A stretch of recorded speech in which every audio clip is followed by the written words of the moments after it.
Bonjour et bienvenue à tous dans cette édition d'Alter Ego, l'émission qui donne la parole aux femmes leaders et aux hommes alliés. Vous découvrirez comment, face à de nombreux et grands défis du XXIe siècle, de nouvelles formes de leadership féminin sont en train d'émerger avec des stratégies d'alliance puissantes et des prises de conscience. Et aujourd'hui, nous n'avons pas encore assez de représentation de ce leadership féminin réinventé et de la manière dont il s'exprime et se met en œuvre au sein des communautés, des entreprises et des réseaux.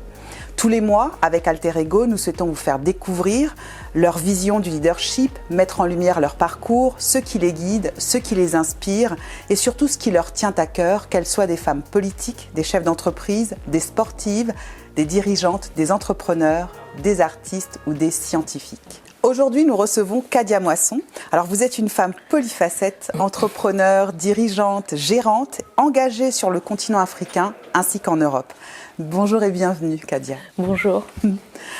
Alors, avant qu'on revienne justement sur ce qui a construit votre parcours, qu'il soit à la fois professionnel, qu'il soit à la fois au niveau de votre engagement peut-être de militante, peut-être aussi au niveau associatif, je voudrais qu'on puisse aller regarder ce qui a forgé votre identité, notamment sur cette manière d'accompagner le capital humain. Il y a une grande sensibilité autour du capital humain. Merci beaucoup Léocadie et merci beaucoup de cette invitation. Je dis bonjour aux téléspectateurs qui nous regardent. Alors moi je suis née à Conakry, donc en République de Guinée. Donc, je suis originaire de la Guinée. Je suis issue d'une famille de 9 enfants. Et je suis la 6e, donc nous sommes 5 filles et 4 garçons. Et j'ai commencé ma scolarité à Conakry, donc à l'école des martyrs, qui a d'ailleurs un peu changé de nom depuis. Mais donc j'ai baigné dans cette culture africaine auprès de mes parents, de mes frères et sœurs, de mes grands-mères, qui sont pour moi d'une grande inspiration. Et j'ai quitté la Guinée à l'âge de 9 ans, quand mon père a été nommé ambassadeur de la Guinée en Arabie Saoudite. Donc là, il fallait faire le choix, parce qu'il ne pouvait pas partir avec les 9 enfants. Donc il est parti avec les plus jeunes, donc moi, mes 3 sœurs et mon frère Sékou. Et nous l'avons suivi en laissant les aînés à Conakry, aux oncles et tantes, et nous les avons suivis en Arabie Saoudite. Donc, dans la carrière diplomatique de mon père, on a eu la chance de visiter, j'ai envie de dire, pour une petite fille comme moi, plusieurs pays arabophones, l'Arabie Saoudite, l'Égypte, et puis après, il y a eu le Maroc. Voilà. C'est très intéressant parce que finalement, toute petite déjà, il y a déjà cette ouverture à la culture qui est finalement différente de la culture d'origine, à des mœurs aussi qui sont différents. Et donc ça amène cette jeune fille, Kadia, toute petite, à se questionner aussi finalement quel regard poser sur le monde. Et dans ces racines-là, alors vous côtoyez beaucoup de gens, parce qu'effectivement dans un environnement diplomatique, vous rencontrez beaucoup de gens. Quels souvenirs vous en gardez ? Alors le souvenir intéressant, enfin déjà quand je suis arrivée en Arabie Saoudite, ce qui était un petit peu douloureux pour moi, c'est qu'il a fallu que je recommence mon cursus scolaire parce que je venais de Conakry et l'école c'était il y avait un peu de dialecte, on parlait pas très bien français et du coup à l'école française de Jeddah, je me souviens que la directrice a expliqué à mon père que j'avais pas vraiment le niveau, donc il fallait que je sois un peu rétrogradée, j'ai envie de dire, de commencer au CP et donc je me suis retrouvée au CP avec d'autres enfants beaucoup plus jeunes que moi alors que j'avais 9 ans, donc ça a été un peu douloureux, mais avec l'encouragement de mes parents qui étaient derrière moi, qui me faisaient confiance, et puis surtout avec le travail, il fallait que je réussisse, parce que là, je me disais, mais je ne peux plus perdre d'années, donc j'ai déjà perdu 2 ans, là il ne faut pas que je traîne, donc je me suis accrochée dans mes études. Donc le souvenir, c'était un souvenir douloureux, mais finalement qui a été une très bonne chose. Ce qui m'a beaucoup marqué aussi, c'est la rencontre de toutes les nationalités dans les écoles, que ce soit au primaire ou au collège, cette ouverture aussi aux autres, puis aussi cette façon aussi de s'intéresser à d'autres cultures, d'avoir de la bienveillance avec les autres. Donc et cette relation finalement humaine qui m'a aussi guidée tout au long on va dire jusqu'à maintenant. Jusqu'à aujourd'hui, et on va voir que c'est un pilier très important parce que là, il y a cette phase où vous découvrez le monde finalement, ou une partie du monde, des plusieurs nationalités, plusieurs cultures. Et puis, quelque part, j'ai noté aussi dans votre parcours qu'il y a cette notion un peu d'engagement pluriel, comme un moteur de vie. Et Vous allez vous retrouver alors, avec un parcours qui est dans sa construction qui est à la fois original et aussi singulier, parce que vous démarrez avec un parcours en droit, puis en ressources humaines. Et en 2015 arrive ce qu'on va appeler peut-être le premier tournant important, puisque là, vous vous lancez dans l'entrepreneuriat. Alors, est-ce que vous pouvez nous dire d'abord ce qui vous a donné envie de quitter, j'allais dire, ce côté un petit peu sécurisant pour aller dans l'entrepreneuriat, et qu'est-ce que vous y avez appris? Alors, je vais faire peut-être un petit retour en arrière. Donc, quand j'ai quitté mes parents, j'avais 17 ans. Donc, j'arrive en France pour faire mes études. Donc, je fais mon lycée, mon bac, etc. Et vous avez raison, Léo Caddy, je me dirige vers les études de droit. Donc, je fais un cursus tout à fait normal. Donc, je termine mon DEA de droit. Après, je cherche du boulot, comme tout le monde.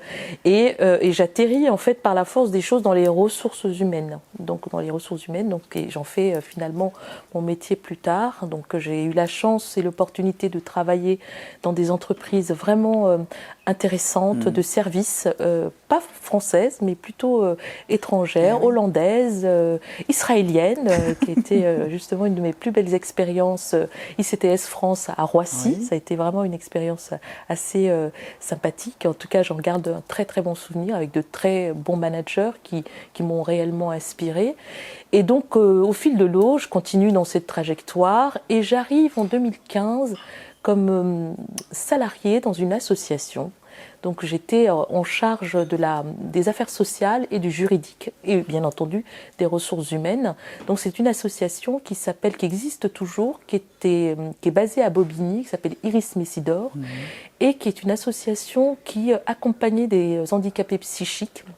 Donc il y avait une centaine d'handicapés psychiques et une quarantaine de salariés pour les superviser. Et moi j'étais là pour accompagner les salariés au niveau, on va dire, juridique du terme, et puis animer les institutions représentatives du personnel. Et être dans ce milieu-là, où la santé mentale est un facteur important, ça a eu un effet déclencheur parce que les émotions étaient, on va dire, soumises à rude épreuve. Il fallait faire preuve d'empathie, de bienveillance, mais en même temps, on avait face à nous, on va dire, les difficultés de la société et puis aussi les problématiques des familles pour accompagner un enfant handicapé ou un adulte handicapé. Et c'était vraiment très très dur d'être dans cet environnement-là. Donc, et je pense que ça a été l'élément déclencheur où à un moment donné, je sais pas, j'ai eu à un moment donné envie de faire une pause, de me poser des questions, enfin d'être en silence avec moi-même. Et là, quand on commence à réfléchir, ça va plus. Et c'est là où tout remonte, etc. Et je voyais, je le dis avec émotion, et je voyais aussi mon père, ma mère vieillir, enfin en tout cas avancer en âge. Et je me disais, mais Kadia, et papa m'a toujours dit, et maman aussi me disait toujours, mais tu sais, bon, tu as ta vie, tu es une femme dynamique, etc. Mais n'oublie jamais d'où tu viens. Donc, et mes grands-mères nous ont, maternelles et paternelles, qui ont toujours vécu avec nous, puisque en Afrique, nous vivons avec nos anciens chez nous. Donc moi, j'ai grandi avec mes deux grands-mères qui habitaient vraiment chez nous et m'ont toujours dit, faut être fier de tes racines et toujours tourner la tête derrière pour voir ce qui se passe, etc. Donc j'ai été élevée dans cet amour de mes ancêtres, cet amour des anciens, cet amour de mon pays et de mes racines. Et voyant mes parents, que je voyais assez régulièrement, parce qu'ils venaient nous rendre visite à Paris, et je me dis, mais il faut que je fasse quelque chose, aussi petite soit-elle, il faut que je rende ce que j'ai reçu finalement de ces parents-là. Et vivant dans cet environnement associatif, ça a été en fait un élément de facteurs qui ont un peu créé une espèce de boule. Et du coup, je suis allée voir ma directrice donc de cette association, qui est une femme charmante, Agnès. Et donc je lui ai dit, écoutez, vraiment là, je peux plus continuer. Il faut que je m'arrête. Et donc elle a très bien compris. C'est une femme extrêmement intelligente, très humaine. Et donc j'ai fait cette pause. Donc je me suis laissé le temps de la réflexion pour savoir ce que j'allais faire, etc. Et l'idée de m'engager dans l'entrepreneuriat, enfin de prendre un sujet finalement, et même de m'engager dans la vie associative, en fait, tout est parti de là. J'avais envie vraiment de rendre cela.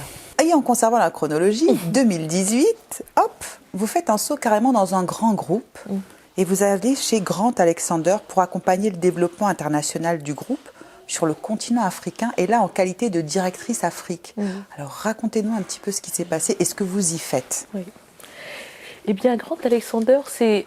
en fait, souvent je dis la vie, c'est une question d'opportunité. Et les opportunités, il faut savoir les saisir au bon moment, parce qu'elles ne se présentent pas toujours tout le temps. Donc il faut vraiment... j'ai eu vraiment la chance de rencontrer le PDG de Grant Alexander, qui est Henri Vidalinck, qui à ce moment-là, donc qui est un vrai leader avec une vraie vision, avait envie on va dire, d'explorer d'autres univers, d'autres continents. Et il se trouve que cette rencontre a été vraiment une réelle opportunité pour moi. Et quand il m'a proposé de prendre la practice Afrique, j'ai pas hésité longtemps parce que c'était l'Afrique. Et comme j'étais déjà, après cette rupture, l'Afrique était ce fil conducteur finalement qui me guidait, j'ai tout de suite dit oui. Et puis il me faisait confiance parce que le Grant Alexander, c'est un groupe qui a plus de 30 ans et donc qui est spécialisé dans l'accompagnement, dans le recrutement par approche directe de cadres et dirigeants. Donc qui est un groupe indépendant multispécialiste et c'est de la chasse de tête, hein, si je puis m'assumer ainsi, c'est vraiment un groupe, un des pionniers de la chasse de tête, donc aller identifier des profils et des talents pour les justement mettre à la disposition des clients qui nous font confiance pour accompagner leur performance. C'était, on va dire, un métier nouveau. Certes, je venais des ressources humaines, mais les ressources humaines, c'est tellement vaste. C'est de la formation, c'est du recrutement, c'est du conseil, etc. Bon. Et donc, il m'a fait confiance en me confiant cette charge. Et j'ai eu on va dire, je me réjouis et surtout, j'ai la grande satisfaction d'avoir ouvert l'année dernière un bureau de représentation Grant Alexander à Abidjan, en m'appuyant sur une partenaire locale, parce que je suis convaincue que pour les entreprises françaises qui partent à l'export, il est important, surtout sur le continent africain, qui est un continent de diversité où aucun pays ne se ressemble, et il était important de créer ce lien de proximité avec des partenaires locaux. Donc c'est ce que nous avons fait. Et voilà, donc le saut, Grant Alexander, et je continue d'ailleurs. Et vous êtes toujours à leur côté, Absolument. Vous continuez à faire évoluer les choses. Dans ce parcours que vous avez construit, on a parlé de la dimension entrepreneuriale, on va aller regarder du côté un petit peu plus associatif, parce qu'il y a un sujet qui mérite aussi d'être partagé. Quels sont les grands enseignements que vous avez tirés, peut-être les fiertés en termes de réussite, et peut-être est-ce qu'il y a des choses sur lesquelles vous vous dites tiens, j'aurais préféré les faire autrement? Au niveau de Grant Alexander ou de manière générale? Non, d'une manière générale. Déjà, c'est quelque chose que je regrette, c'est de ne pas... j'ai eu la chance de vivre dans les pays arabes. Je regrette de ne pas m'être pas impliquée dans l'apprentissage de l'arabe. Parce que c'est une langue que j'aime beaucoup. Énormément, j'avais plein de copines égyptiennes, libanaises qui étaient dans mon école. Donc ça, c'est quelque chose que je regrette, mais je me dis, il n'est jamais trop tard. Donc, donc ça, voilà, si j'avais pu faire autrement en retournant la tête derrière, c'est peut-être pousser mes parents peut-être à me mettre aux langues étrangères, et notamment à l'apprentissage de l'arabe, que je parlais un petit peu comme ça, hein, mais que je n'ai pas approfondi. Alors, vous allez rentrer après dans un environnement qu'on va appeler très masculin, alors un peu de politique, un peu d'engagement à ce niveau-là, mais surtout, vous allez rentrer sur un projet très important, votre ONG. Alors, Audacity for Africa, qui a pour mission de promouvoir la formation professionnelle des jeunes, des femmes, valoriser l'entrepreneuriat des femmes, sensibiliser autour des fléaux sociaux. Comment vous arrivez d'ici à créer quelque chose pour là-bas ? Comment vous arrivez à vous imposer? Quel type de leader vous êtes quand vous posez ce souhait et cette ONG-là? Alors, Audacity est né effectivement au moment de ce questionnement en 2015. Et donc, on a commencé à y réfléchir. J'ai commencé à y réfléchir avec des amis, déjà en France, qui m'ont soutenue, notamment une de mes très bonnes amies, Anne-Christine, elle se reconnaîtra si elle voit cette émission, qui m'a beaucoup encouragée, qui vient du monde de l'associatif aussi. Et je voyais cette association, enfin, en tout cas, son implantation, pour moi, ça ne pouvait être qu'en Guinée, de par mes origines. Et puis je me suis dit, il fallait aussi qu'elles soient en France, c'est-à-dire qu'on puisse avoir le pendant en France parce qu'il y a une vraie diversité en France, il y a une présence forte de la diaspora guinéenne en France et par ailleurs il y a beaucoup de femmes qui entreprennent, qui n'ont pas forcément les moyens, les outils justement pour pouvoir les aider, pour pérenniser leurs activités. Donc il y avait cette volonté réelle d'asseoir cette ONG, en tout cas cette activité associative en Guinée et en France. Donc on a commencé par la Guinée. Et la Guinée, au départ, moi, j'avais pas vraiment de relais. Donc, j'y allais au fil de l'eau, certaines années, quand j'avais la possibilité d'aller. Et puis, j'essayais de détecter, grâce à des amis sur place, des initiatives qui nous parlaient, c'est-à-dire qui nous inspiraient. Comme par exemple, soutenir une femme qui avait créé une bibliothèque à Sanfonia. Elle s'appelle Uribailo So, qui avait créé une bibliothèque, un lieu d'accueil pour des jeunes qui étaient dans son quartier, pour leur permettre de découvrir un livre ou d'avoir juste un temps où ils pouvaient partager, prendre un goûter, etc. Donc il y avait tous les âges. Je l'ai rencontré lors d'un forum à Conakry en 2017, qui avait été organisé par l'association Femmes Performantes, qui est créée par Esther Seke, que j'aime beaucoup, et qui est une femme camerounaise d'une grande inspiration.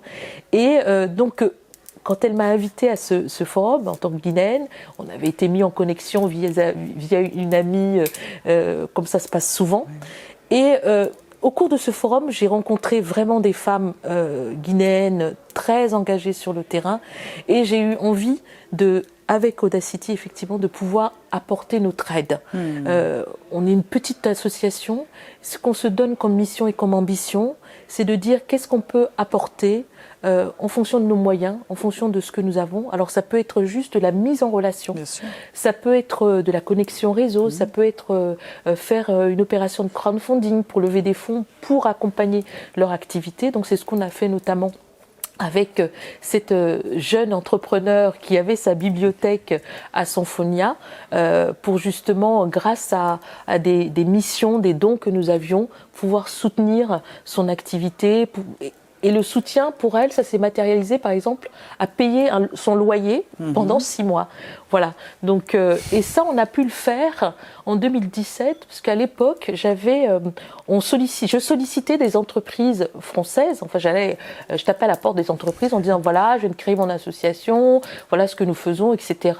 Et je savais, étant du monde des ressources humaines, que les entreprises avaient leur politique RSE, essayaient aussi de s'engager. Et j'ai eu la chance de rencontrer une femme qui n'est maintenant plus, je crois qu'elle est partie à la retraite, qui s'appelle Sylvie Préa, qui était la directrice RSE du groupe Société Générale. Quand je suis allée la rencontrer pour lui parler de notre projet, elle m'a dit « Ah, mais vous tombez bien, parce qu'on est en train de mettre en place un projet de hackathon pour aller sourcer des femmes issues du secteur de l'informel, pour justement les aider à trouver des bons outils financiers pour pouvoir se développer leur activité, etc. » Donc il y a un vrai sujet. Donc il s'est trouvé que c'était au moment où moi je démarrais avec Audacity, et ce qui fait que la Société Générale nous a fait confiance à ce moment-là, et ça a duré pendant 3 ans, donc 2017, 17, 2017, 2018 et 2019. Et les dons que nous avons pu avoir nous ont permis effectivement de financer des micro-projets, etc., soutenir la bibliothèque, aider la coopérative de femmes de Guinée forestière, la coopérative Dion-Pilot. On les a aidés à sécuriser leurs portes, par exemple, faire des dons ponctuels aux différentes femmes qui avaient des activités génératrices de revenus et qui se battaient pour leur autonomie. Donc en fait, Audacity, c'est ça.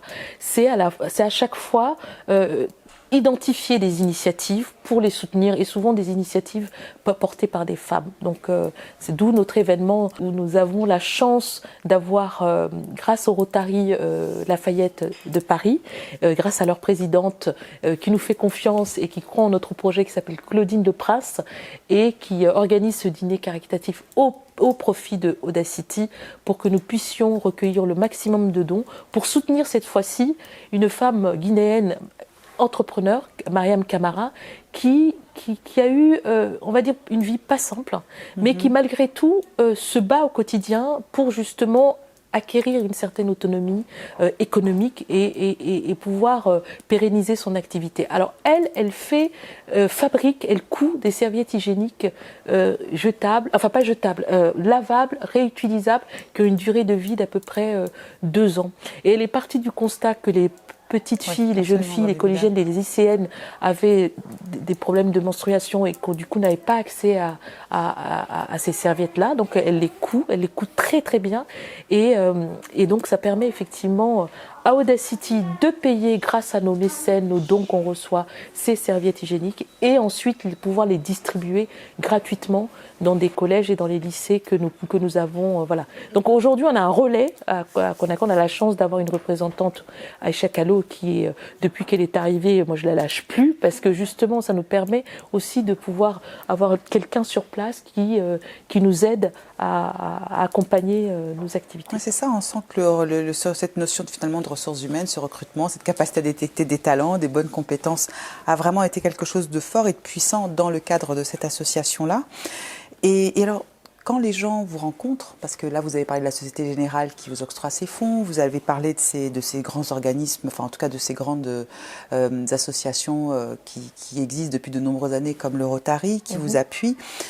Qu'est-ce qui leur donne envie de s'engager avec vous? Quel est le leadership que vous mettez en place? Quelles sont peut-être les compétences que vous avez développées au fil de ces années qui font qu'aujourd'hui ces personnes ont envie de s'engager durablement à vos côtés dans les projets qui sont les vôtres? Alors on a parlé de l'ONG, mais vous avez aussi, parce que vous êtes aussi gérante d'un espace où vous encouragez justement le coworking, les rencontres qui est la Maison Muller. Qu'est-ce qui fait que ces personnes sont encore avec vous, vous soutiennent tout au long de ces années et encore aujourd'hui?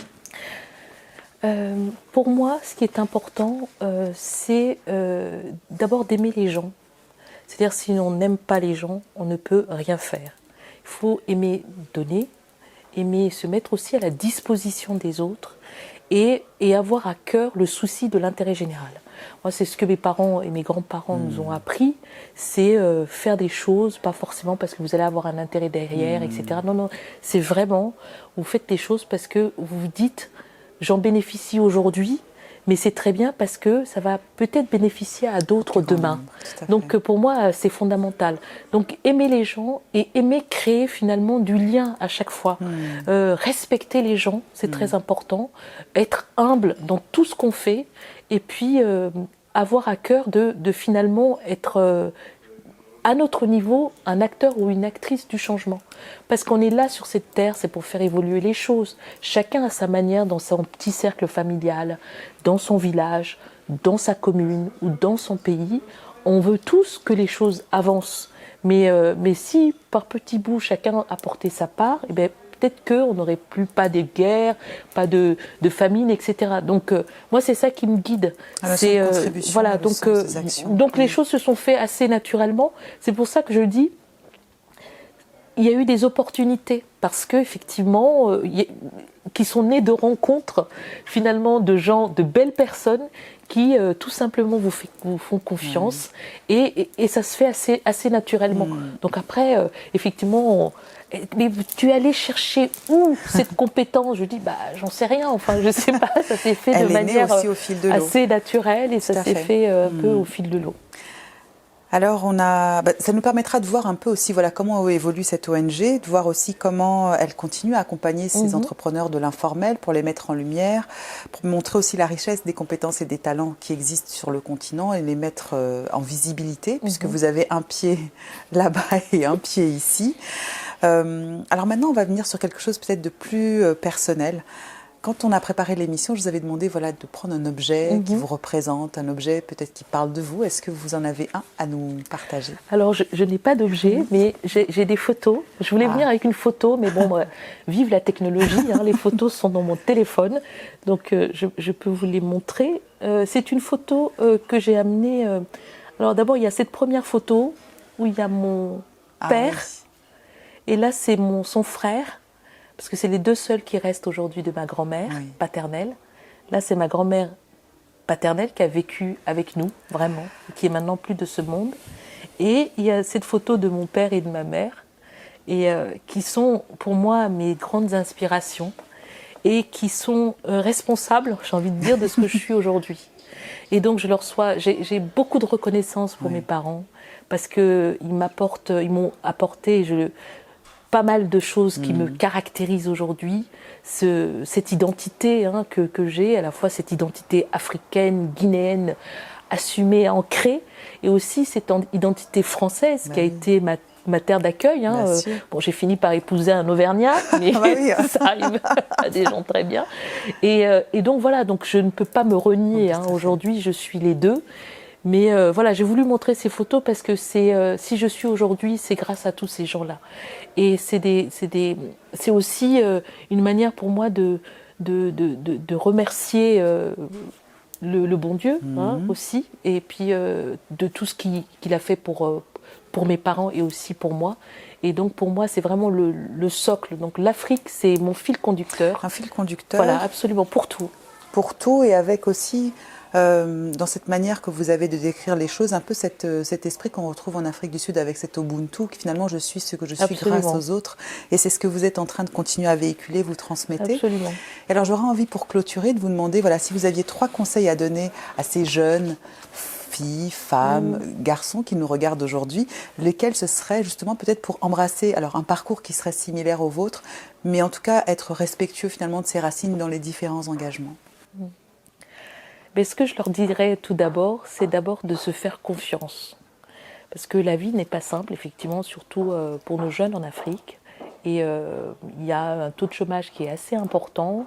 Il y a le sujet de la formation professionnelle qui est un vrai sujet, de l'employabilité des jeunes. Mais ce que j'ai envie de leur dire, c'est de se faire confiance, de ne pas avoir peur de l'avenir, d'oser entreprendre s'ils ont des projets d'entrepreneuriat et surtout d'accepter de demander de l'aide et pas rester dans leur coin parce que effectivement finalement il y a peut-être un sentiment de honte ou alors ils osent pas trop, etc. C'est qu'on n'arrive à rien sans les autres. On a besoin des autres pour avancer. Donc d'abord c'est ça. Donc se faire confiance, ne pas avoir peur de demander de l'aide et puis surtout d'avoir on va dire d'aimer apprendre. Parce qu'aujourd'hui, on a la chance, avec les nouvelles technologies, Internet, etc., d'avoir la connaissance à portée de main. Il y a des MOOC, il y a tellement de choses qu'on peut apprendre aujourd'hui avec Internet, les réseaux sociaux, etc. Et vraiment apprendre, se forger des connaissances et puis pour pouvoir justement les transmettre à leurs petits frères, etc. Donc, saisir cette occasion pour apprendre et aller de l'avant.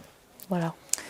L'apprentissage, la transformation, la formation, c'est quand même des points qui sont importants pour vous. Merci Kadia pour cet échange passionnant, Merci. Votre présence avec nous. Pour ma part, il me reste à remercier les équipes du Pendo, l'Hôtel Serre pour son accueil chaleureux. Je vous retrouve le mois prochain pour découvrir de nouvelles femmes leaders et des hommes alliés. À très bientôt.